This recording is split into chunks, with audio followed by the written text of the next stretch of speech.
Who considers themselves technical in nature? Okay, so good mix. Well, today we're going to dive into the world of blockchain, and this is sort of a 201 level intro. And really, my goal today is to help you walk away from this presentation with some new frames and new ways to think about Web3. Let's see. I've been in Web3 since 2017, launched a project at ETH Denver 2018, launched a project at ETH Denver 2019, and have been building and advising in the space since. Currently over at Blocknative, full-time as the chief of staff, where we're a core Web3 infrastructure provider. If you've used like Curve, MetaMask, Zapper, or Synthetics, you've engaged with Blocknative's libraries in the background. Does anyone know what SMTP protocol is? Raise your hand. Okay, one person. Who here sent an email today? Everyone. Cool. So you have all used SMTP protocol today. And SMTP protocol stands for Simple Mail Transfer Packet, and it is the open source decentralized protocol that governs how all email works. It's what lets you send from Gmail to you at iMail to you at AOL, which for some reason people still use, but that's how email works, and it's open source standards, and it's programmable, and that's what makes a lot of the internet work. And I want you to think about blockchains as open source programmable infrastructure for money, for contracts, and for a lot more. So blockchains are building open source protocols for transactions. And Web3 really started with the Bitcoin protocol. Bitcoin, capital B, I want you to think about as Bitcoin, the cryptocurrency. And it turns out the price of Bitcoin is probably the least interesting thing you can think about when you're talking about Bitcoin. But Bitcoin, lowercase b, actually stands for the blockchain. And you can do a lot more with Bitcoin, the blockchain, than talk about the price of Bitcoin, the cryptocurrency. MIT issues digital certificates on it. There's people building protocols on it. There's people now launching ordinals and NFTs on Bitcoin, the blockchain, because it's an open, decentralized, programmable blockchain. And once you start to wrap your head around that blockchains are the most interesting part of the crypto movement, I think you'll see this space in a new light. So before we dive into where Web3 is going, let's talk a little bit about the past. So we're in Denver today. Does anyone know why Denver's an important place for the internet? So it all started with DARPANET. So the internet came out of the Cold War with Russia, where the American federal government started building a lot of core infrastructure to build a self-routing, self-healing, decentralized communication network for the entire reason that if the Soviets bombed DC or New York or others, America would be able to launch a counterstrike. So it's kind of a dark dystopian start, and Denver is one of the original hubs for the internet because NORAD is just south of here, the North American Rocky Aerial Defense. So if you actually go out towards DIA when you flew in today, you probably saw all that open land, and all that used to be nuclear silos and used to be part of the military industrial complex. It's now an airport, which is a much better use of that land. And then Tim Berners-Lee over at CERN started building the World Wide Web. And we've all heard of a 404 error code, right? Like, does not compute. Have you ever heard of a 402 error code? This was a part of the original design of the internet that Tim put forth. And a 402 error code stands for payment required. So in the original envisioning of the internet, Tim and others had this idea that there needed to be an internet native money, a digitally native money. And they just never completed that. Tim today is working on a blockchain-enabled protocol to try and finish that original vision. So the creator of the web is working deep in Web3 to try and bring this vision full circle and actually complete the work he started at CERN all those years ago. Internet payments were part of the protocol. They just hadn't been built because the sufficient technological resources weren't there. In the 80s and 90s, as the internet was getting going, credit cards were still pretty janky technology. And the web became highly centralized in the early 2000s.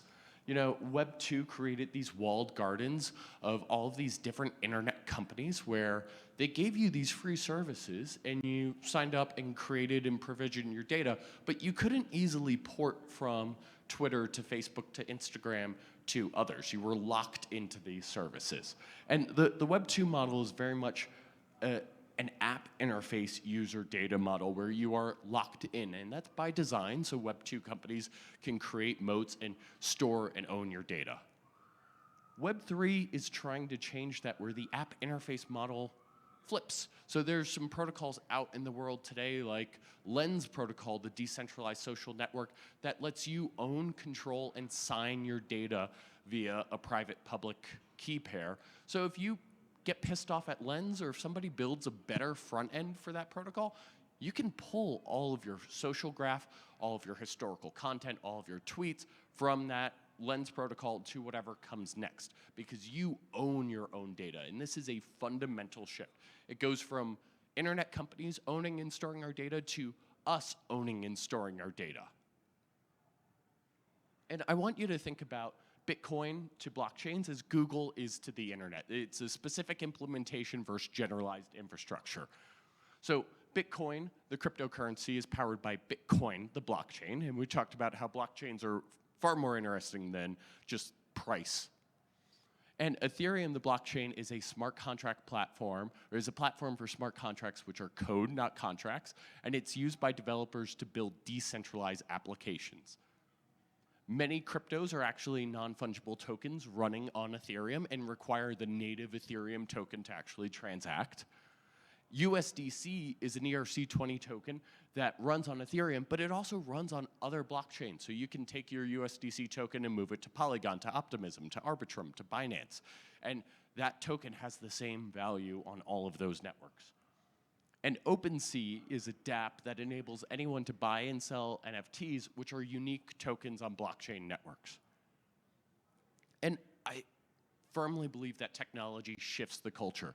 Just think about the world when the Postal Service was getting going and Benjamin Franklin innovated and created a postal network that really galvanized the American economy in the 1700s. Then through to the telegram, which changed how everything operated and created the market conditions for one of the first stock market booms and busts, all the way through to early phone networks that changed how we communicated, even through to the 90s. I might be dating myself, but I remember my parents yelling at me not to make long-distance phone calls, or if you're on with your grandparents, like, don't stay on too long because that's an expensive phone call. And think about how technology influences and shapes our culture, all the way through to the early web and the iPhone. And in the 1800s, maybe you sent a letter or two a month. How many text messages have you sent today, or Snapchats, or Instagrams, or tweets?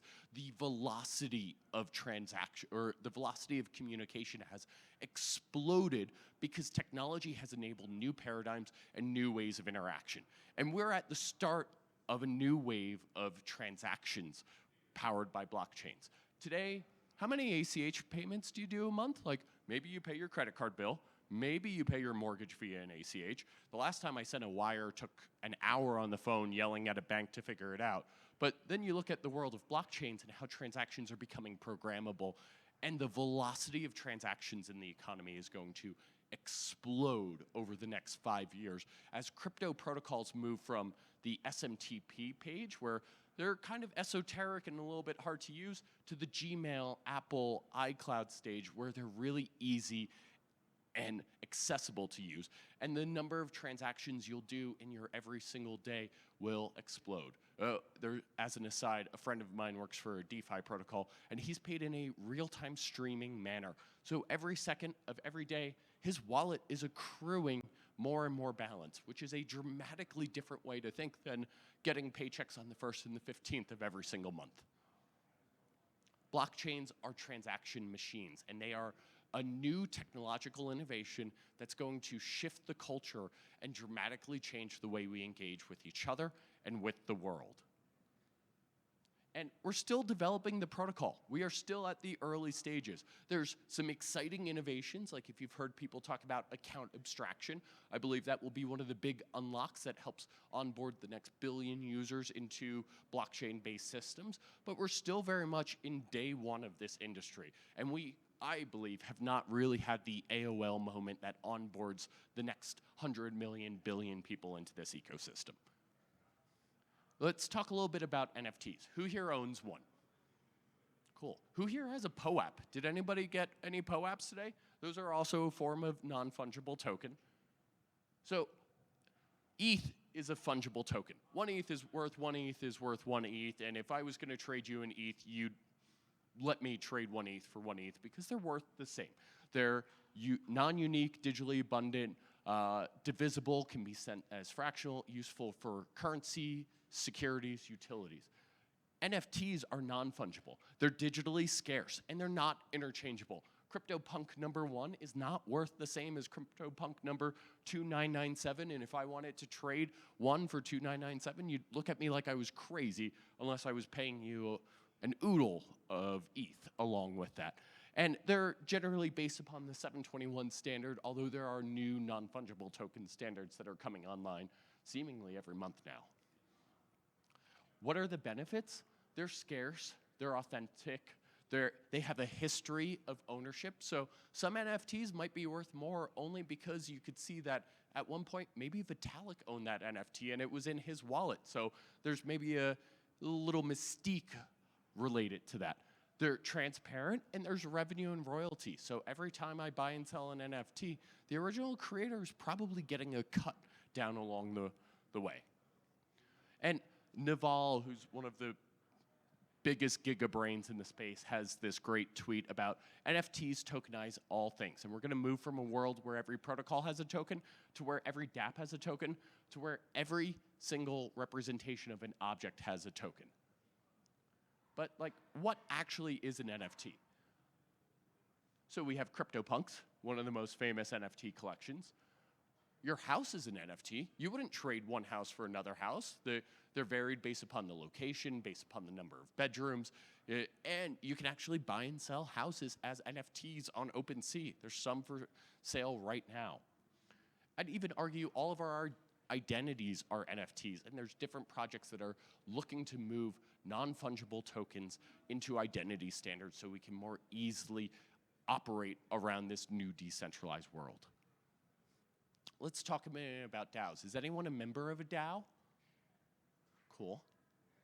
So what are the benefits? There's shared governance, decision-making, finances, incentives, revenues, and royalties. And if you think about it, firms, corporations are just a nexus of contracts. And what do companies do all day long? They tend to set up contracts, set up agreements, and DAOs are a new form of engaging in decentralized world, all automated by smart contracts. And we're living at the start of the new era. You can see as you walk around the conference this weekend that there are people who are living and breathing in this way. There are people who represent themselves only as NFTs. There are people who only work for DAOs. And right now, that's the minority of people in the world. And the vast majority of people don't know what a DAO is, don't know what an NFT is. But over the next 5 to 10 years, the world is going to shift from vastly off-chain to vastly on-chain. Just like it was kind of crazy in the 90s for like a restaurant or a coffee shop to have a website, it's kind of crazy today for a restaurant or a coffee shop to accept ETH. But imagine a coffee shop not having a website today. It's kind of like, what the hell are you doing? You're doing a disservice to your business. In the coming years, not having a blockchain-enabled business will be a disservice as well. And feel free to connect. You can find me on Twitter or on Telegram at ASC OConnor. I'll be around afterwards if anyone has any questions. Thanks for the time today.